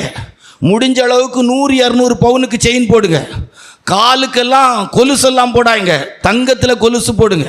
மெட்டினி போடுவீங்கன்னா வெள்ளியிலெல்லாம் போடாங்க, தங்கத்தில் போடுங்க. அரிஞ்சாகுடி போடுவீங்கன்னா தங்கத்தில் போடு. ஏன்னா நீ போக மாட்டா, உலகத்திலேயே போட்டுக்க. அரிஞ்சாகுடி காட்டுற மாதிரி ட்ரெஸ்ஸை போடு, காலில் கொலுசு தெரிகிற மாதிரி போடு, கையில் மோதிரம் தெரிகிற மாதிரி போடு. அல்லேலூயா. நம்ம அடிக்கடி உங்களுக்கு ஒரு இஞ்சி வியாபாரியை சொல்லுவோம். திடீர்னு ஒருத்தனுக்கு ஒரு லாட்ரி டிக்கெட் அடிச்சுது. அவன் போய் நண்பன்கிட்ட கேட்டான், நண்பா லாட்ரி அடிச்சுட்டு என்ன செய்யலான்னு சொல்லி, பணத்தை வெளிக்காட்டணும்னு சொல்லி. படிப்பில்லை, கூலி தொழிலாளி. அவன் சொன்னான், நாகர்கோயில் அப்போ நடுக்கேட்டு சந்தை நடுக்கேட்டு இருந்துச்சு, நீ என்னச்சே அதில் இஞ்சி வாங்கி வச்சு தங்க பல்லு கட்டிட்டு இஞ்சி இஞ்சி இஞ்சி இஞ்சின்னு சொல்லி தங்க பல்ல காட்டிட்டு காட்டி வியாபாரம் பண்ணுன்னா. அவன் போனான், இஞ்சியை வாங்கி வச்சு இஞ்சி இஞ்சி இஞ்சி இஞ்சின்னு சொல்லி விற்றான். திடீர்னு ஒரு நாள் சைக்கிளில் போகும்போது விபத்துக்குள்ளாகி 4 பல்லு உடஞ்சிட்டு. 4 பல்லு உடஞ்சிட்டு பல்லு கட்டுனா. ஒரிஜினல் பல்லுக்கும் பழைய பல்லுக்கு இதாக இருக்குது. சில நேரம் பல்லு பொக்கவாய் மாய் தானே இருக்கும். ஆடிட்டு கிடந்த அவன் போய் நண்பன்கிட்ட கேட்டான், நண்பா பல்லு உடஞ்சி இப்படியாக்கும் கட்டியிருக்கேன், என்ன செய்யலாம்? நீ ஒன்றுமே செய்யாத, நீ போக்கில் ஒரு சைக்கிள் இருக்குது தானே? ஆமாம் இருக்குது, உப்பு வாங்கி வை, வியாபாரத்தை ஆரம்பிச்சிரு. சைக்கிளில் உப்பு வச்சு உப்பு உப்பு உப்பு உப்பு உப்பு உப்பு உப்பு நீ விற்று எடுத்துருங்க. அல்லேலூயா. கவனமாக இருக்கணும். தசமபாகம் காணிக்க பழைய ஏற்பாட்டிலேருந்து பேசுகிற ஊழியக்காரன் குடும்பத்தை கவனிச்சுடுங்க. எனக்கு உங்களுக்கு எல்லாம் பிரசங்கம் பண்ணல, பைபிள் எடுத்து சொல்லிட்டு இருக்கேன். அல்லேலூயா. நான் சரி அப்படியெல்லாம் பிரசங்கம் பண்ணல. அதான் சொன்னேன்ல, நம்ம சபையை எடுத்து பார்த்தீங்கன்னா ஒரு 2 இல்லைன்னா 3 பேர் தான் நம்ம சபையில் மட்டும் ஐக்கியம் வச்சிருக்கிறவங்க. மீதி எல்லாரும் இங்கே ஒரு காலு அங்கே ஒரு காலு. அல்லேலூயா. அப்படின்னு 2 காலில் தான் நிற்கிது. நான் அதை பெருசாகவே எடுக்கலை. நம்ம கதை ஒரு பிரசங்கத்தை பண்ணிட்டு போயிடணும். அல்லேலூயா. உலகத்தில் இருக்கிறதுல 400 கோடி ஜனங்கள் கையில் பரிசுத்த வேதாகமும் இருக்குது. 400 கோடிக்கு அதிகமான பேர்கிட்ட பரிசுத்த வேதாகமும் இருக்குது. வாழ்கிறாங்களான்னு எனக்கு தெரியாது. அல்லேலூயா. அது மாதிரி என் கடமையாக பிரசங்கத்தை பண்ணிட்டு போகிறேன். அல்லேலூயா. ஆண்டவரை தான் என்ன சொல்ல, குற்றமாகவே நினைக்காத, இது செய்வே இருக்கிற வரைக்கும் வரும் வரைக்கும் வர விடு, இருக்கிற வரைக்கும் இருக்க விடு, போகும்போது சந்தோஷமாக அனுப்பி வை. அல்லேலூயா. சந்தோஷமாக போகிறாங்க அப்படின்னா சந்தோஷமாக அனுப்பி வை. நல்ல முறைக்கு ஜெபம் பண்ணி போங்க. அல்லேலூயா. ஒரு பிள்ளையை கட்டி கொடுக்கும்போது வாழ்த்தி அனுப்புகிறாங்க, நீ கோடா கோடியாய் பெருகுவாயா அன்னை மாதிரி. ஒரு சபைக்கு போகும்போது நீங்கள் கோடா கோடியா அந்த சபையிலே பெருகுவீர்களாக, உங்கள் முழு நிமித்தம் அந்த ஊழியம் ஆசீர்வதிக்கப்படுவானே ஆசீர்வதித்து அனுப்பு. அல்லேலூயா. அப்போ 3வது தாமதம் ஏன்? பாபிலோனிய சால்வை 200 சேக்கல் வெள்ளிப்பாலம் 50 சேக்கல் பொற்பாலெல்லாம் எங்கே இருக்கு? அந்த வசனத்தில் நீங்கள் வாசித்து பார்த்தீங்கன்னா அழகா சொல்லியிருப்பாங்க. 22வது வசனத்தை வாசிங்க. உடனே யோசுவா ஆட்களை அனுப்பினான், அவர்கள் கூடாரத்துக்கு ஓடினார்கள். கூடாரத்துக்கு என்ன செய்தாங்க? ஓடினார்கள். வாசிங்க. அவனுடைய கூடாரத்தில் அது புதைத்திருந்தது, வெள்ளியும் அதன் கீழ் இருந்தது. எல்லாத்தையும் கொண்டு வந்து வச்சு, சால்வை நல்லா இருக்குது. சில நகை கலத்தின சகோதரிமார் கம்மலை பார்த்து சொல்லுவாங்க, நல்லா இருக்குது. மோதிரம் நல்லா இருக்குது. கல்யாணத்துக்கு போட்ட நெக்லஸ் நல்லா இருக்குது. நான் போகிற சபைகளெல்லாம் சொல்லுவேன். இப்போ பெந்தகோஸ்த பிள்ளைகளையும் சிஎஸ்ஐகளில் கேட்குறாங்க, ஒரு சின்ன செயின் போட்டு உங்கள் பிள்ளையை கட்டி தாங்கலாம். ஒரு செயின் போடுறதுல என்ன தப்பு இருக்கு? செயின் போட்டால் குறைஞ்சா போகும். அப்படி இருக்காங்க. நான் அவங்கள அந்த மாதிரிப்பட்ட பயல்களுக்கெல்லாம் சொல்கிறது, 2-3 ஆணியை கட்டிக்க செவரில், பெரிய செயினா போட்டு நீ என் மனைவி என்று சொல்லி செயினை போட்டு அவளை கல்யாணம் பண்ணிக்கொள். அல்லது ஒரு மரத்தில் ஆணி அறைந்து செயினை போட்டு அவளை பிடித்து என் மனைவியே என் செயினே என்று தடவை. அல்லேலூயா. நான் நிலவரம் எங்கே போயிட்டுருக்கோம் பாருங்க. வந்த கோசு மார்க்கம் ஒரு மார்க்கம் இப்போ எங்கேயோ போகுது. நமக்கெல்லாம் அந்த யோசனையே கிடையாது. ஆண்டவர் சொல்லிட்டார், சபையிலெல்லாம் காணிக்கையெல்லாம் பெற்று பேசிடவே செய்யாத. ஒரு பாயல்கிட்ட ஒரு ஆள்கிட்ட எதிர்பார்க்க கூட செய்யாத. வச்சு வாங்கிரு, வாசனத்தை வச்சு குட்டுன்னு நல்லா குடு. வாங்கினா தானே பயப்படணும். அல்லேலூயா. வாங்கலை காணிக்க பேசலைன்னா கொடுக்கலாமே. நீ இருந்தா என்ன போனோம், இருந்தா வசனத்துக்கு இரு, இல்லைன்னா போ. சபையோ இல்லை போயா. ஒன்றை வச்சு மேய்ச்சி பரலோகத்துக்கு போக முடியாம நானும் நரகத்துக்கு போகிறத விட, ஒரு வசனம் உங்களுக்கு சொன்னால் புரியும். பிரசங்கம் உங்களுக்கு கேட்குற கஷ்டமாக இருக்கிறேனால, ஆபிரகாமு சோதோமுலே அந்த லோத்து செத்து போயிருப்பான். உண்மையாக சொல்கிறேன், சோதோமுலே அவன் செத்து போயிருப்பான். அந்த ஆள் அக்னியில செத்து போயிருந்தா மோவாபியர் அம்மோனியர் என்கிற சாப சந்ததி ஜெனரேஷன் புறப்பட்டு இருக்காது. அல்லேலூயா. சொல்லும் போது உங்களுக்கு கஷ்டமா இருக்கும். இந்த மோவாபியரும் இந்த அம்மோனியரும் வெகு காலமாய் இஸ்ரவேல் ஜனத்துக்கு இன்னும் சொல்ல போனா இப்ப கூட பூமியில அந்த ஜனம் ஒரிஜினல் இஸ்ரவேலனுக்கு பிரச்சனையா இருக்கிறாங்க. அல்லேலூயா. சில நேரம் அழிக்கிறதுக்கெல்லாம் ஆண்டவர் விட்டோம். நம்ம பிரசங்கத்தில் ஒரு தலைப்பு இருக்கு, தடுக்காதே விட்டுறணும். போட்டு தள்ளணும்னு நினைச்சிட்டானா விட்டுறணும். போட்டுருங்க ஆண்டவரை, நான் தடை கிடையாது, போடுங்க கூட்டுங்க இருக்கிறோம். அல்லேலூயா. அதெல்லாம் வச்சு தாளம் போட்டுலாம் இருக்கக்கூடாது. ஓக்கில் பிரசங்கத்தை பண்ணணும். சிரிச்ச முகத்தோடி பிரைஸ்லா, நல்லா இருக்கிறீங்களா, பிரைஸ்லா. எப்படியும் போடுறதுக்கு கறி கடைக்குள்ளது கறி கடைக்குதானே. அல்லேலூயா. ஆமாம், அதை போய் யார் காப்பாற்ற முடியும். அல்லேலூயா. ஆமாம், ரைட். அப்போ 3வது நம்முடைய லைஃப்பில் தாமதம் ஏன்? சில இடத்தை ஜெயிக்க முடியாமல் இந்த வருஷத்தில் இருந்தது காரணம் என்னன்னா, இருக்கக்கூடாத பொருள் நம்ம கூடாரத்தில் இருக்குது. எல்லாருக்கும் இந்த பிரசங்கம் நோனோ. அதான் சொன்னேன், 400 கோடி ஜனங்கள் கையில் குறையாம பைபிள் இருக்கு. எல்லாருக்கும் பைபிளானா கிடையாது. அந்த வசனத்துக்குரியவங்க, அல்லேலூயா, அந்த செலக்டட் பீப்புள், அதை மட்டும் நீங்கள் புரிஞ்சுக்கணும். ரைட்டா? கர்த்தருடைய பரிசுத்த நாமத்துக்கு மகிமையுண்டாட்டம். கொண்டு வந்தாங்க. பொருளை மாத்திரமல்ல, அவனையும் சேர்த்து கல்லெறிஞ்சு கொன்னாங்க. நீ பைபிளில் இருக்கு.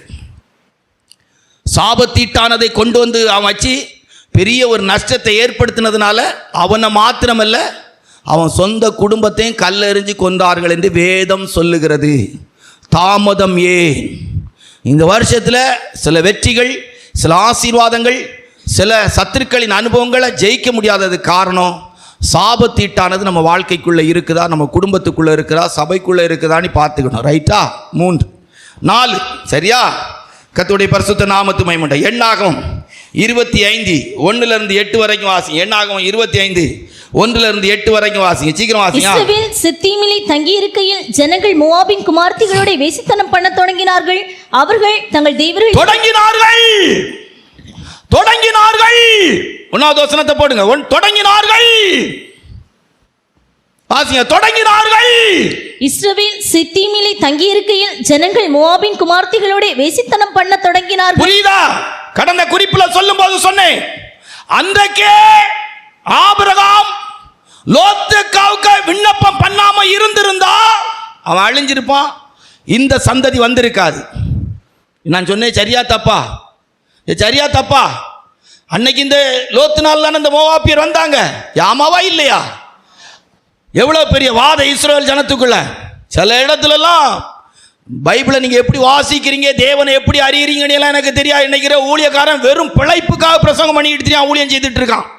பிரசங்கம் வேலை, சபை பிழைப்பு. கவனமாக இருந்துடு. என்னையும் சேர்த்து இன்க்ளூடு.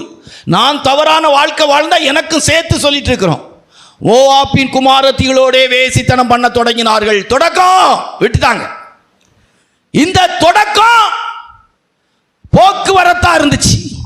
பார்வை, பேச்சு, சிரிப்பு, நடாக்கு, ஞா முஞ்சா, செல்போனு ஞா முஞ்சி, வாட்ஸ்அப்பு, ட்விட்டரு, இன்ஸ்டாகிராமு, மிஸ்காலு, மெசேஜி தொடக்கமாக இருந்துச்சு. திருப்பி கூப்பிட்டுட்டு வர ஆரம்பிச்சிட்டான். வந்துட்டான். என்ன செய்தான்? இஸ்ரவேலின் மனுஷன் மோவாபிய ஸ்திரியை கூப்பிட்டு வந்துட்டான். துணிக்கிறமா பேச்சு, சிரிப்பு, தொடக்கம். தொடங்கினார்கள்.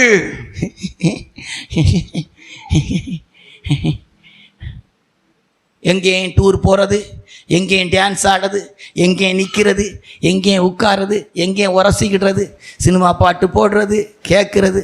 தொடங்கினார்கள். சிலருக்கு ஆட்களுக்கு நண்பர்களெல்லாம் பார்த்தா போதும், சிநேகிதிகளெல்லாம் பார்த்தா போதும், ஒன்று கூட விளங்காதக்கூடிய கேஸாக இருக்காது. அவ்வளோ உருப்படாத கேஸாக தான் இருக்கும். இது எப்படி இருக்கும்? பன்றியோடு சேர்ந்த கன்றும் நல்லது தின்னுட்டு தெரிஞ்சுதான். பன்றியோடு சேர்ந்த கன்றும் நல்லது தின்ன தெரிஞ்சுதான். அப்படி தெரியும். அது பார்த்தாலே தெரியாது எங்கே எப்படி சேருது அப்படிங்கிறத வச்சு பார்த்துக்கலாம். இப்போ என்னாச்சு பண்ணாங்க? என்ன நடந்துச்சு? மோவாபியருக்கல்ல வாதை, மோவாபியருக்கல்ல வாதை. வாதை யாருக்கு? வாதை யாருக்கு? மோவாபியருக்குல்ல வாதை, உலகத்தாருக்குல்ல வாதை. தொல்லை கைப்பட்டு வாதம்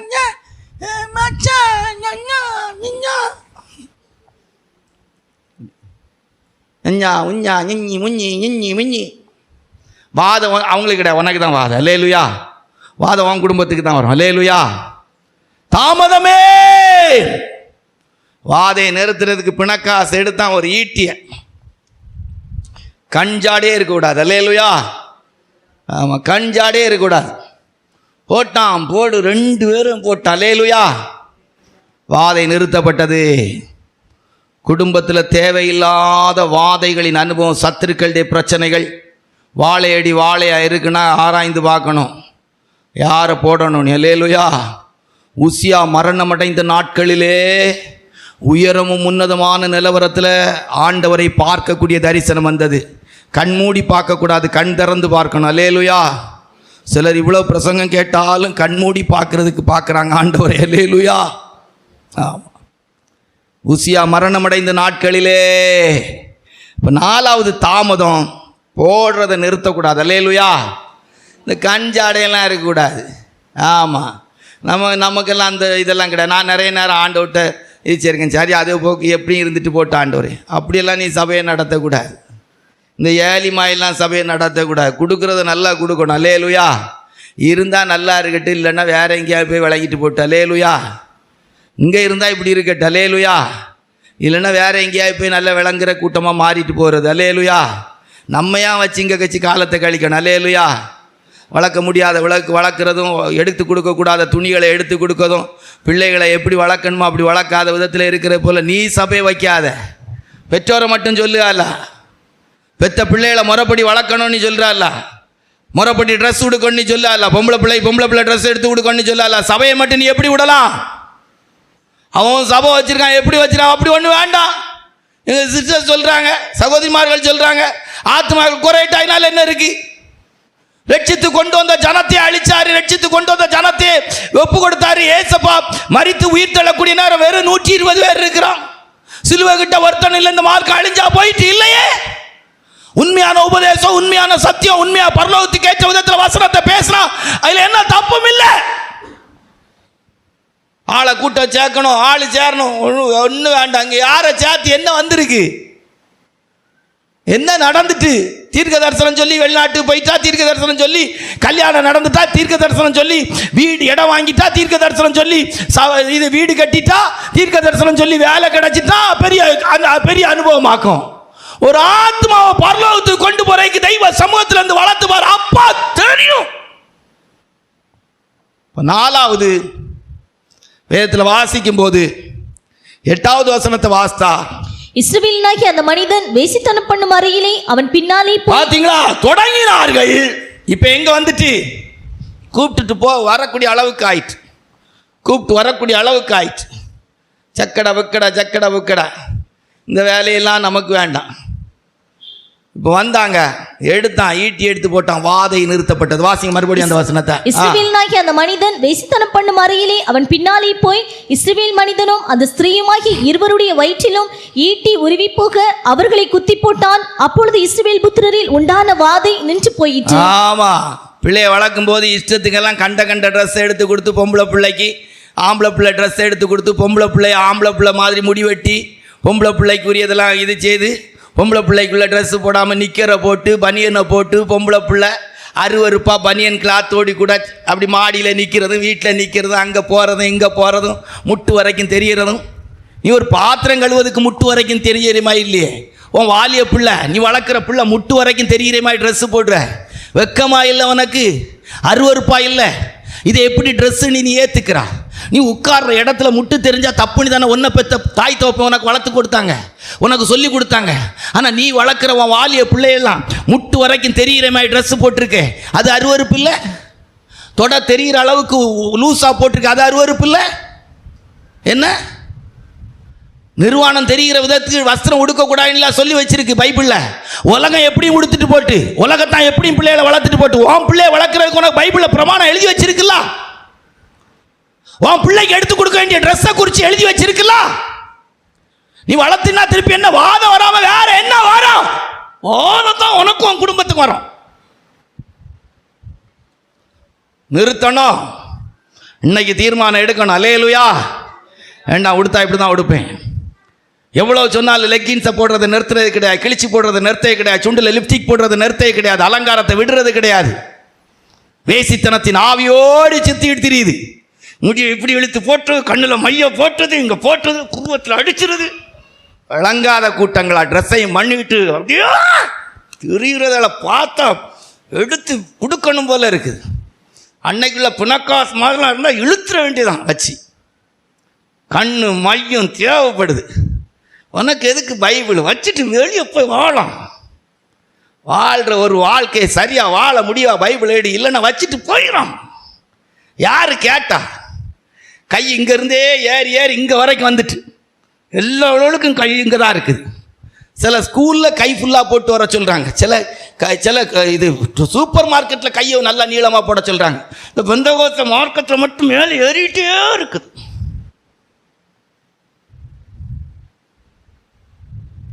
போடு, இழுத்து போடும்போது கொடுத்துரு.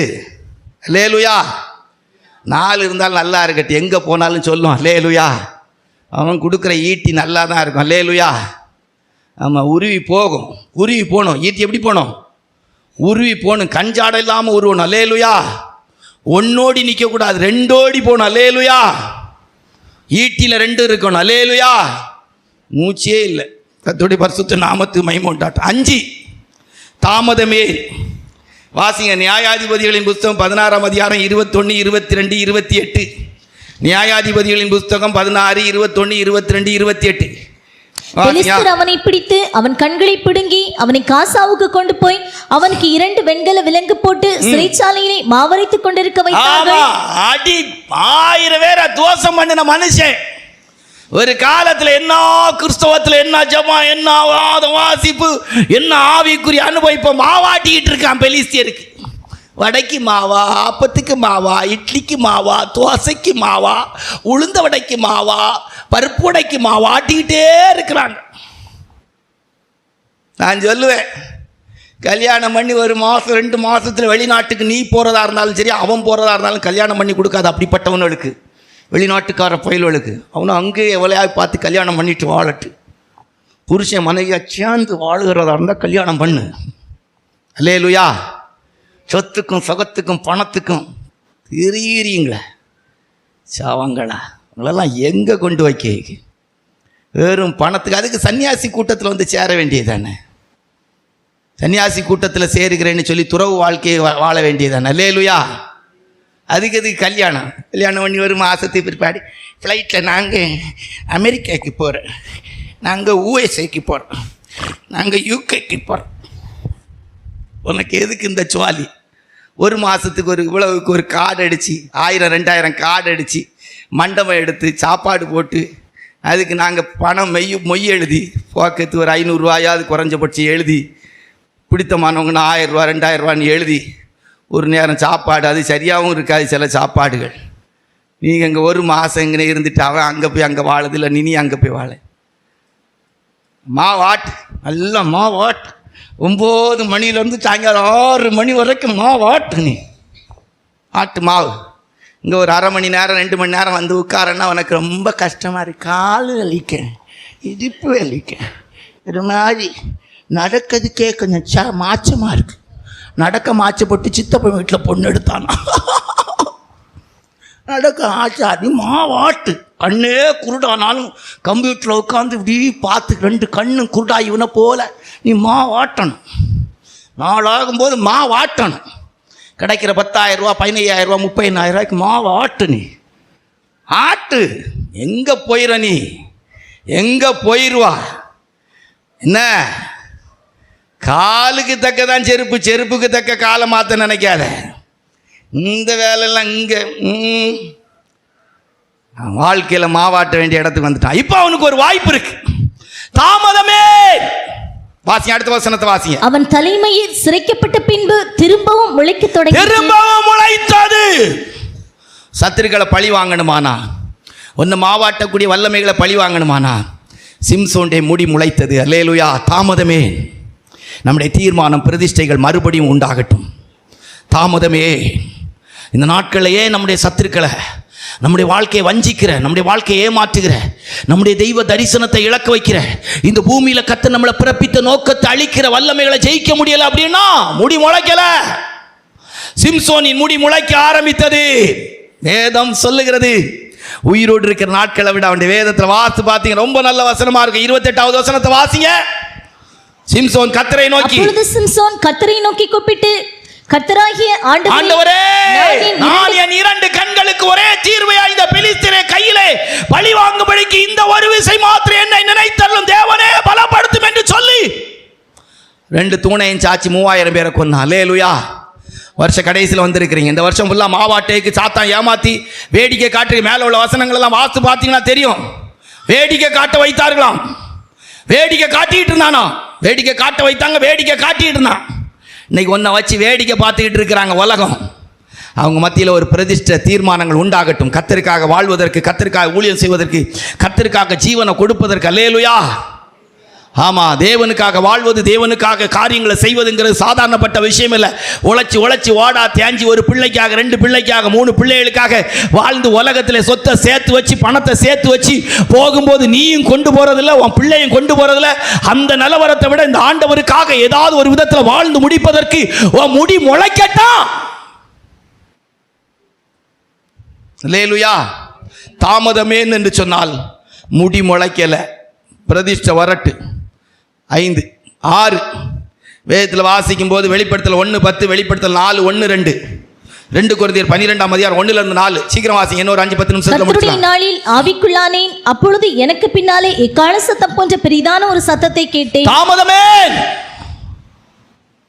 எல்லாருக்கும் ஆசை இருக்கு, பரலோகத்தை பார்க்கணும் ஆசை இருக்காமா? அவங்களுக்கு தரிசனம் கிடைக்கணும் ஆசை இருக்கா? இருக்கு. சிஸ்டர், உங்களுக்கு எதாவது பரலோகம் அது இருக்காது, எதை பார்க்கணும் நினச்சிருக்க மாட்டான். உங்களுக்கு எதாவது இருக்கா? அப்படி எப்போ நினச்சிருக்கிறீங்க பரலோகத்தை பார்க்கணும் அப்படின்னு? தரிசனங்கள் அப்படி ஏதாவது விருப்பங்கள் இருந்திருக்கா? பரலோகத்தை பார்க்கணும், ஏசப்பாவை பார்க்கணும். இவங்கள்ட்ட கேட்போம், சிஸ்டர்ஸ்கிட்ட கேட்போம், உங்களுக்கு அப்படி ஏதாவது ஆசை இருந்திருக்கா? உங்களுக்கு எதாவது இருந்திருக்கா? சிஸ்டர், உங்களுக்கு எதாவது இருந்திருக்கா? அப்படி இருந்திருக்கா? உங்களுக்கு எதாவது இருந்திருக்கா? வேறு ராஜமாவுக்கு எது இருந்திருக்கா? வேறு யார்கிட்டையும் கேட்கல, எல்லார்ட்டையும் கேட்டால் நல்லா இருக்காது. ஆம்பளைகள் பக்கம் பாவது உழைக்கி காலையில் எழுந்திரிச்ச நேரத்தில் இருந்து ராத்திரி வரைக்கும் வேலை செய்யாதுகளுக்கு உள்ள காலை வேலையை செய்து அந்த பெற்ற கட்டின மனைவிக்கும் பிள்ளைகளுக்கும் சோறாக்கி இதுச்சு சம்பாதிச்சு போடுறதே அதுகளுக்கு நேரம் இருக்காது. அது பரலோகத்தை நினைக்க எங்கே நேரம் இருக்கா? அல்லேலூயா. அதில் 2 பேர பிள்ளைகள் ஆகிட்டா அதுகளை நினைக்க டைம் இருக்காது. அது நல்லா இருக்கா எடுக்கான்னு சொல்லி கேட்க டைம் இருக்கா? அதனால இடது பக்கம் கேட்குறதில்ல பிரயோஜனம் இல்லை, இந்த வலது பக்கத்தில் சும்மா வாச்சும் கேட்டுக்கலாம். வேறு மார்க்கம் இல்லை. ஒரு 4-5 பேர் நட்பேன். தாமதமே கர்த்தருடைய நாளிலே. யோவான் அப்போஸ்தலன் நாடு கடத்தப்பட்ட போது பத்மதீவில் இருக்கும்போது கர்த்தருடைய நாளிலே ஃபோன் எடுத்து ஊழியர்கள் பேசி கொண்டிருந்தார்கள். நாட்டு நடப்பு பேசினார்கள், அரசியல் பேசினார்கள், சபையை பற்றி பேசினார்கள். அப்படி எழுதப்பட்டிருக்கு. அப்படி தானா? கர்த்தருக்கு ஸ்தோத்திரம்.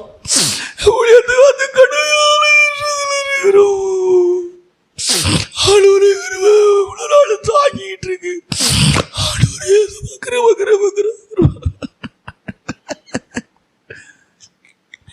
கர்த்தருடைய நாளிலே எதுக்குள்ளானானா கேளுங்க. இந்த ஒரு வசனம் இருக்குன்னு அதில் கை வச்சு சொல்லி ஜெபம் பண்ணுங்க. ஆண்டவரே, நான் ஆவிக்குள்ளாக்கப்பட்டு பரலோகம் எப்படி இருக்கும், நித்திய ராஜ்யம் எப்படி இருக்கும்னு எனக்கு காட்டுங்கன்னு கேளுங்க. கர்த்தருடைய நாளிலே தண்ணி தவளமாய் தண்ணியை கண்டோன்னா தண்ணிக்குள்ளே பொத்து நீ கிடக்கிற மாதிரி எங்கனையாவது ஒரு இடத்துக்கு போயாச்சுன்னா அங்கனே சப்பாங் கால் மாய் கிடக்கேமா இல்லை. கர்த்தருடைய நாளிலே ஆவிக்குள்ளானே. அல்லேலூயா. தாமதமே. இந்த மார்க்கத்தில் ஏன் இன்னும் பரலோக தரிசனம் வரல? என்னையும் சேர்த்து செலவன் சொல்லலாம். சீடி விற்கிறதுக்கும் பரலோகத்தில் மேலே நிறைய வேலை பார்த்துக்கிட்டு தெரியும். அவனை நம்ம எப்படி சொல்லேன்னு தெரியல அவங்கள. கர்த்தருடைய நாளிலே ஆவிக்குள்ளான போது நிலையங்கி தரித்தவராய், மார்பக பொச்சை கட்டினவராய், பொன் குத்து விளக்க மத்தியிலே உலாவுகிறவராய் இருந்த ஒரு ஆண்டவரை பார்த்தான். அல்லேலூயா. பரலோகத்தின் அனுபவங்களை பார்த்தார். 4ஆம் அதிகாரத்தில் வாசித்து பார்க்கும்போது வாசிங்க. 4ஆம் அதிகாரத்தில் வாசிங்க.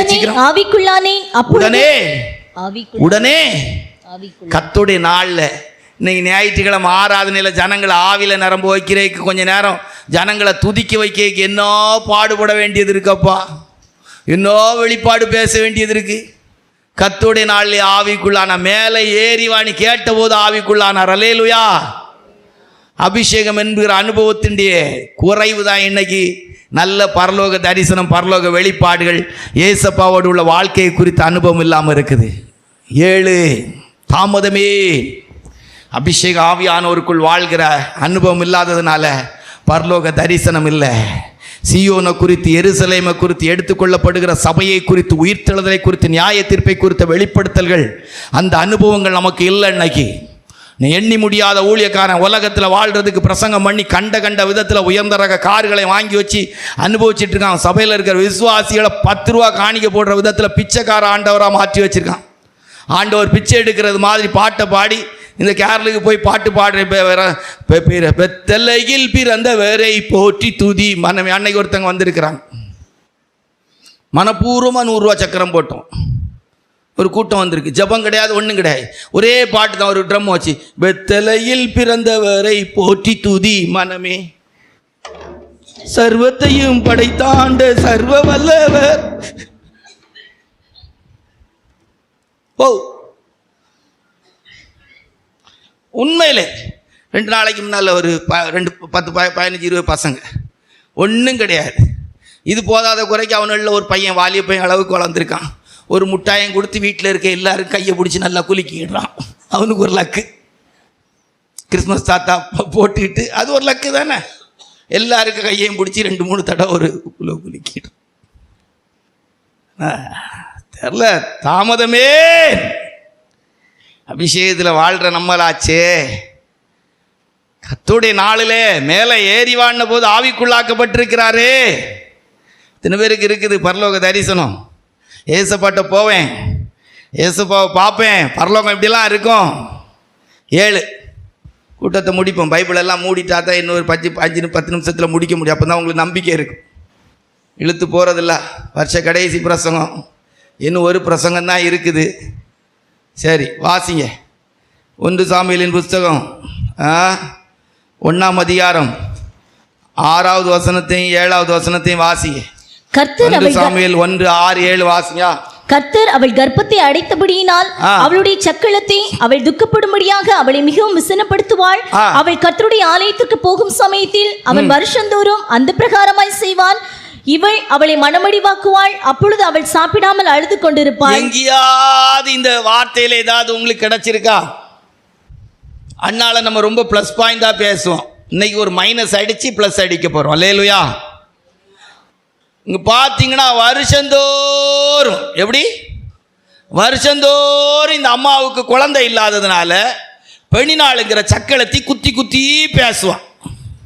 குத்தி குத்தி பேசுவான். அப்போ குத்து யாருக்கு வலிக்கும்? குத்து யாருக்கு வலிக்கும்? கற்பம் அடைக்கப்பட்ட பிள்ளை இல்லாததுனால குத்து வலிக்கும். அல்லேலூயா. ஆமாம். இப்போ வசனத்தை எடுத்து உங்களுக்கு இன்னைக்கு சொல்லி தந்துட்டு போவோம். சரியா? வருஷந்தோறும் இப்படி செய்வான். இவ வருஷந்தோறும் ஆலயத்துக்கு வரும்போது இந்த அம்மா என்ன செய்வாங்க? சாப்பிடாம அழுதுகிட்டே இருப்பாங்க. யாரு? இந்த அண்ணாள் அம்மாவுக்கு வேலை என்னது? வருஷந்தோறும் கோயிலுக்கு வரும்போது என்னது? சாப்பிடாம அழுகிற வேலை. தாமதம் என்ன? ஏன் இவளுக்கு பிள்ளை கிடைக்கல? சொல்லுங்க. அழுததுனால கிடைக்கலையா? இல்ல, ஆண்டவர்கிட்ட பழகல. ஆண்டவர்கிட்ட அழுகிறதுக்கு பழகல. வருஷந்தோறும் அழுத அந்த அம்மா வருஷ கடைசியில் வந்திருக்கிறீங்க, ஒரே அழுகதான். எதை எடுத்தாலும் அழுகதான். எதுக்கு அழுக? ஏன் ஏன் அழுகா? அழு. பைபிள் ஒரு வசனம் இருக்கு, வாசிங்க. 10வது வசனத்தை வாசிங்க. அவள் போய் மனங்கசந்து மிகவும் அழுது கர்த்தரை நோக்கி விண்ணப்பம் பண்ணி. இவ்வளவு நாள் அழுதது எங்க அழுதா? ஒரு பக்கத்துல இருந்து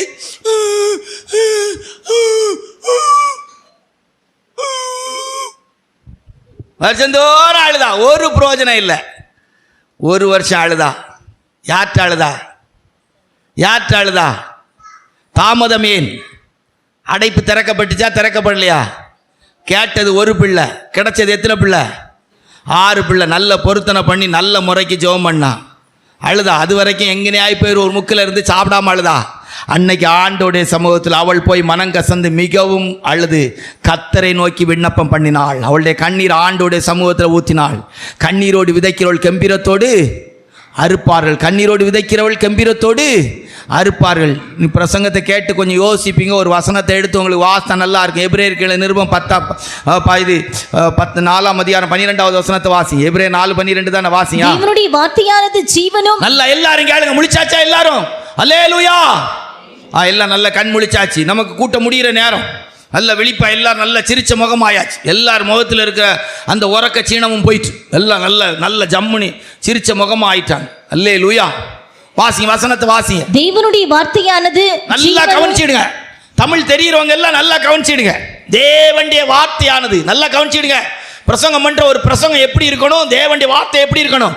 தேவனுடைய வார்த்தையானது ஜீவனும் வல்லமையும் உள்ளதாயும் ஜீவனும் வல்லமை உள்ளதாயும் இருபுறமும் கருக்குள்ள எந்த பட்டயத்திலும் உலகத்துல இருக்கிற எல்லா பட்டயத்தை விட எல்லா ஆபரேஷன் கத்தியை விட கருக்கானதாயும் கருக்கா இருக்கணும். கருக்கா இருக்கணும். அறுக்கு வாசியா. ஆத்துமாவையும் ஆவியையும் கணுக்களையும் ஊனையும் பிரிக்கத்தக்கதாக எல்லாத்தையும் பிரிச்சிடணும். எல்லாத்தையும் என்ன செய்யணும்? பிரிக்கத்தக்க. ஆமாவா இல்லையா? ஆத்துமா ஆவி கணுக்களையும் ஊனையும் பிரிக்கத்தக்கதாய் உருவ குத்துகிறதாயும். எப்படி எப்படி எப்படி எப்படி குத்தணுமோ? உருவ குத்து. எப்படி குத்தணுமோ? பிரசங்கம் எப்படி குத்தணுமோ? உருவ குத்தணும். உருவ குத்தணும். உருவ குத்துகிறதாயும் இருதயத்தின் நினைவுகளையும் எதையும் இருதயத்தின் நினைவுகளையும் யோசனைகளையும் வகையறிக்கிறதாயும் இருக்கிறது. பிரசங்கம் எப்படி இருக்கணும்? சரியா தப்பா? சரியா தப்பா? ஒன்றுமில்லை ஆபிரகாம் பிரதர், கர்த்தர் உங்களை ஆசீர்வதித்து புதிய வருஷத்திலே உங்களை மகிமையாக உயர்த்தப் போகிறார். நீங்கள் வெண்மையும் சிவப்புமான அனுபவத்திலே மாறப்போறீர்கள். எப்படி என்று கேட்கிறீர்களா? உங்களுக்கு வரப்போகிற மணவாட்டி வெண்மையும் சிவப்புமானவளாக இருக்க போகிறாள். அருமை சகோதரியே, கர்த்தர் உன்னை ஆசீர்வதிக்கப் போகிறார். உனக்கு வரக்கூடிய அழகனாய் இருக்க போகிறான். உன் வாழ்க்கையை வித்தியாசமான விதத்திலே காரு பங்களாவோடு ஆரம்பிக்க போகிறது. எப்படி? கண்ணை மூடுவோமா? தாமதமேன், தீவிரமாய் காரியத்தை நிறைவேற்றி முடிப்பார். தீவிரமாய் காரியத்தை நிறைவேற்றி முடிப்பார். தீவிரமாய் காரியத்தை நிறைவேற்றி முடிப்பார். எல்லாரும் கண்களை மூடி ஆண்டவருடைய சமூகத்தில், ஆண்டவரே தாமதத்துக்கு காரணம் என்னன்னு கண்டுபிடிச்சோம். அன்னாளின் வாழ்க்கையில் அடைக்கப்பட்ட எல்லா அடைப்புகளுக்கும் காரணம் அழுதா. தெய்வ சமூகத்தில் அழல. அந்த வருஷம் அழுதா. கர்த்தருடைய சமூகத்திலே அழுதாள். வெகு நேரம் அழுதாள். அவளுடைய அடைப்பு திறக்கப்பட்டது. ஓ ஷக்கரபலங்கரமானா, சமாதானத்தோடு போ. இஸ்ரவேலின் தேவனிடத்தில் நீ என்ன வேண்டிக் கொண்ட அதை உனக்கு தருவார்.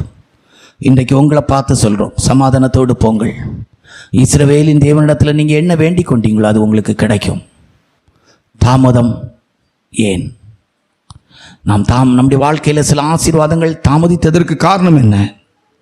யோனாவை எடுத்து கடலுக்குள்ளே போடுங்க, சமுத்திரம் தன் மும்முரத்தை விட்டு அமைதிப்படும்.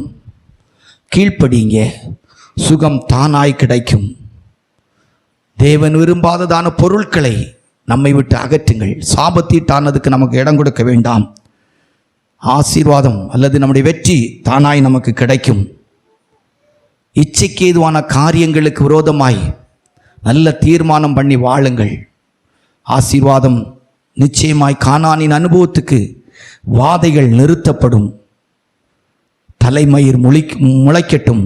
நம்முடைய பிரதிஷ்டைகள் தீர்மானங்கள் மறுபடியுமாக ஜெபஜீவியம், வேத வாசிப்பு, தேவனை ஆராதிப்பது, கர்த்தருக்கான காரியங்களில் நம்முடைய பிரதிஷ்டைகள் மறுபடியும் முளைக்கட்டும். 6, பரிசுத்த ஆவியானோருக்குள் வாழ்கிற வாழ்க்கையை வாஞ்சிப்போம், அந்த அனுபவத்திலே இருப்போம். 7, தெய்வ சமூகத்தின் அனுபவத்திலே தேவனோடு நம்முடைய காரியத்தை சொல்லி அழ பழகுவோம். கர்த்தர் நம்மை ஆசீர்வதிப்பாராக. ஆமென்.